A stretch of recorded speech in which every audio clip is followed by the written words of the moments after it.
हजारों सालों से लोग एक ही सवाल पूछ रहे हैं कि 4000 साल पहले लोगों ने इतने बड़े पत्थर कैसे उठाए, वो भी बिना किसी क्रेन की मदद से।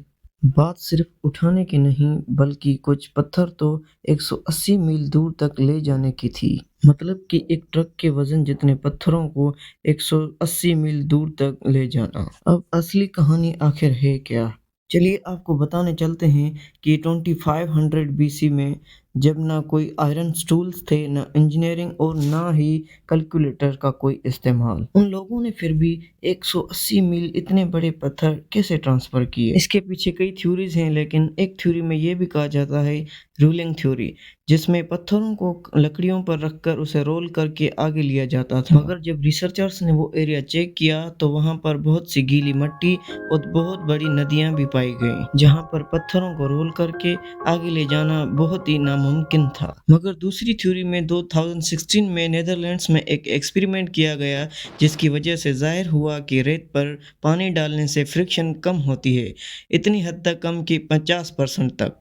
इसका मतलब था कि बहुत बड़े पत्थरों और भारी सामान को ले जाने में बहुत ही कम लोगों की ज़रूरत पड़ रही थी। इसका मतलब है कि जो बात हमें 2016 में पता लगी, वो बहुत ही कदीम और पुराने लोगों को कुछ हज़ार साल पहले भी मालूम थी। न्यू एक्सपेरिमेंट के मुताबिक 100 लोगों की टीम सिर्फ 10 दिन में एक बड़ा पत्थर खड़ा कर सकती थी, सिर्फ रस्सी, लकड़ी और दिमाग की मदद से।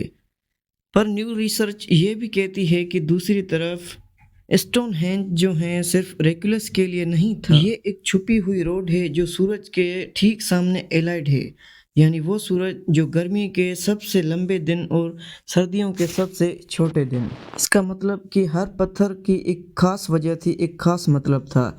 इसका डायरेक्शन, एंगल, सब कुछ किसी खास मदद के लिए तैयार किया गया था। यूँ कहना भी गलत नहीं होगा कि स्टोनहेंज के पत्थर उठाना सिर्फ आधा राज बाकी है, आधा राज उसकी पोजीशन और पर्पस में छुपा हुआ है। एक ऐसी साइंस इस्तेमाल की गई थी इसके पीछे, जिसको हम आज तक समझने की सिर्फ और सिर्फ कोशिश करते हैं।